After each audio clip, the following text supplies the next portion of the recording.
شوفي الكحكايه دي دايبه ازاي. انا هقولك انا ضفت مكون ايه خلاها تدوب كده. حتى لو مفيش عندك سمنه كتير او زبده عايزه تحطيها على الكحك، شفتي دايبه دوب. وهقولك برضو كحك ازاي يبقى متماسك وحلو. تمام، انا كده نخلت الدقيق، وهنخل كمان تحويجة الكحك. جبت من عند عطارين، العطار الاولاني التحويجة بتاعته فاتحة، العطار التاني التحويجة بتاعته غامقة، فجبت معلقة من دول ومعلقة من دي وحطيتها على الكيلو الكحك. معلقة ممسوحة، بلاش تكون مليانة.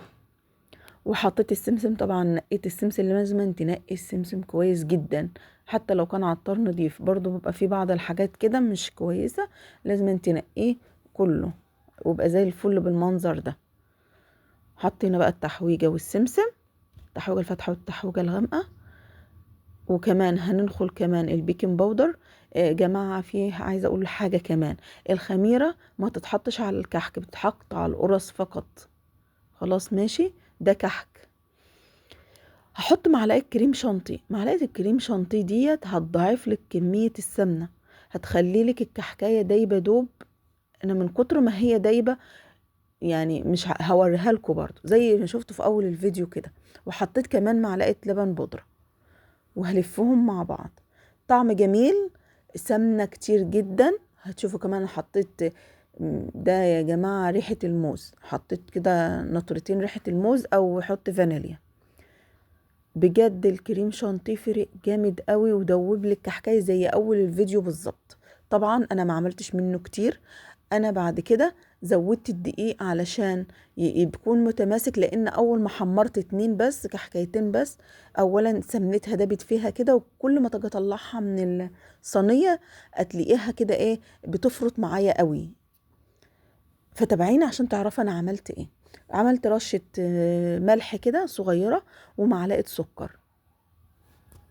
هقولك المكونات دي ايه علشان يكون الكحكايه دايبه، ولو الكحكايه متماسكه، ولو الكحكايه متماسكه قوي. كل ده هقولهولك في الفيديو، خليكي متابعه في الفيديو عشان اعلمك تعملي احلى كحك في حياتك هتعمليه. حطيت كوبايه سمنه كده. طبعا لو ما عندكش العجان هتقلبي كل ده بايديكي، كوبايه سمنه ورا كوبايه سمنه على طول لما تتقلب وتبقى زي الرمله. دي تاني كوبايه سمنه اهي، وهقلب برضو. عمر الكحك ما يفشل منك، بس اسمعي كل كلمة بقولها في الفيديو. هعمل كده تالت كوباية كمان، دي تالت كوباية سمنة معانا. ده علشان يبقى الكحكاية دايبة دوب. اللي واحدة بقى اللي بتحب، جوزها بيحب سمنة كتير جدا وبيحب الكحكاية يمسكها تلاقيها دايبة في ايده، يمسكها كده تلاقيها بتفور بتدوب في ايده. هي دي بالظبط، اهي المكونات دي. وبعد كده طبعا العجان هحط له بتاعة العجين عشان يعجن، وهحط كمان كوباية سمنة كمان. المقادير دي يا جماعة من اللي عاوزين كحك دايب دوب زي اول الفيديو. طيب لو انا عايزة كمان الكحك يبقى ماسك نفسه، يعني ما احطه في العلبة ما يتهردش، طبعا مش السمنة دي كلها.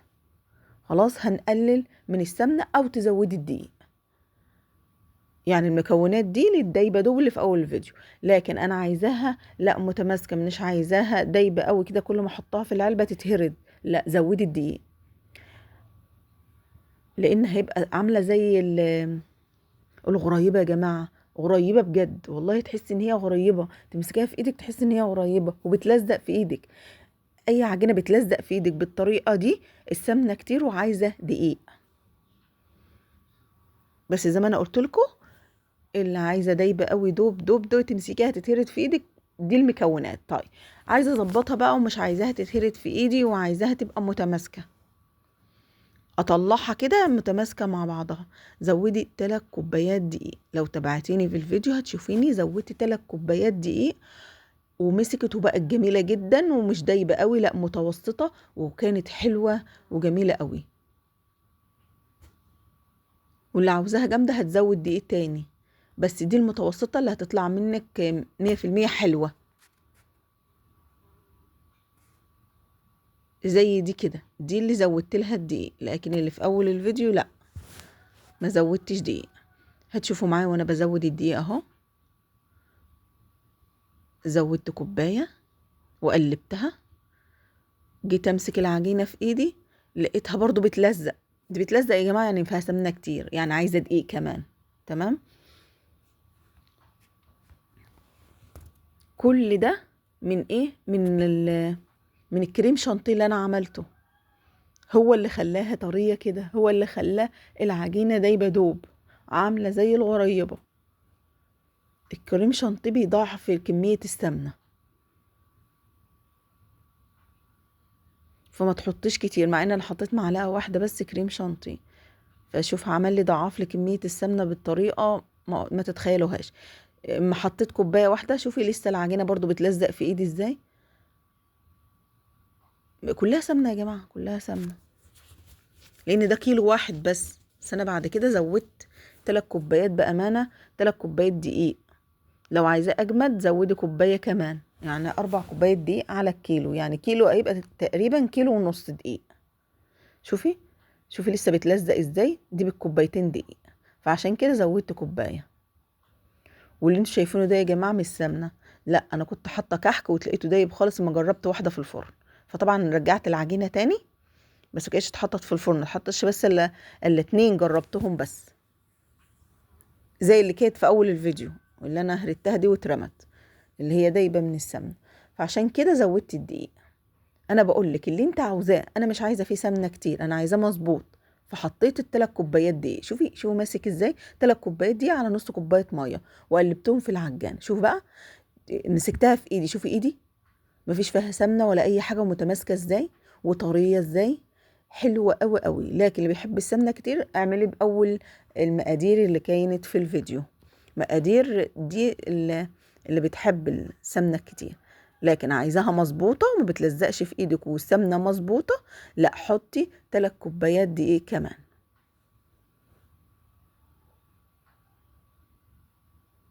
يعني كيلو و3 كوبايات دقيق هيتحط عليهم 4 كوبايات سمنه، جميله جدا. دي عجمية يا جماعة، وده ملبن عادي، ودي عجوة. اعملي بقى بأي حشوة انت تحبيها. العجمية دي يا جماعة في الشورتس انا عملتها على النار بالمكسرات كده وشوية عسل وقلبتهم في بعض. واعملي بقى الاشكال اللي انت عاوزاها، والكحك حجمه كبير حجمه صغير زي ما انت عايزة، الحجم اللي تحبيه، بس هو بيبقى شكله بيبقى جميل قوي ما يكون صغير كده قطمتين وخلاص. الكحك بالمنظر ده، وطبعا ده برضو عملته في الشورتس، في الاشكال اللي انت عاوزاها اعمليها. طيب انا عايزه الشكل ما يروحش والرسمه ما تروحش، اعمل ايه؟ اول ما الصاج تعمليه حطوه في الفرن، وبعد كده اعملي الصاج التاني براحتك. وكمان في بيكنج باودر بس مش خميره، فعشان كده مش هيزيد كتير، لا هيفضل زي ما هو. احنا قلنا الخميره بتحط في القرص اللي بعجوه او القرص اللي بلبن، لكن الكحك العادي ما بنحطش فيه خميره، بنحط فيه بيكنج باودر بس. دي طريقه الافران يا جماعه. تمام.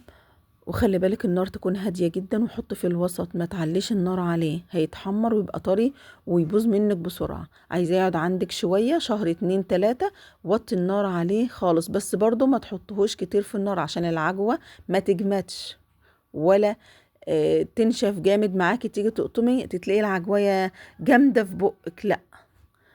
حطيه في النار خد لون على نار هادية، ما تسيبهوش كتير في النار، وطلعيه، وشكرا لكم.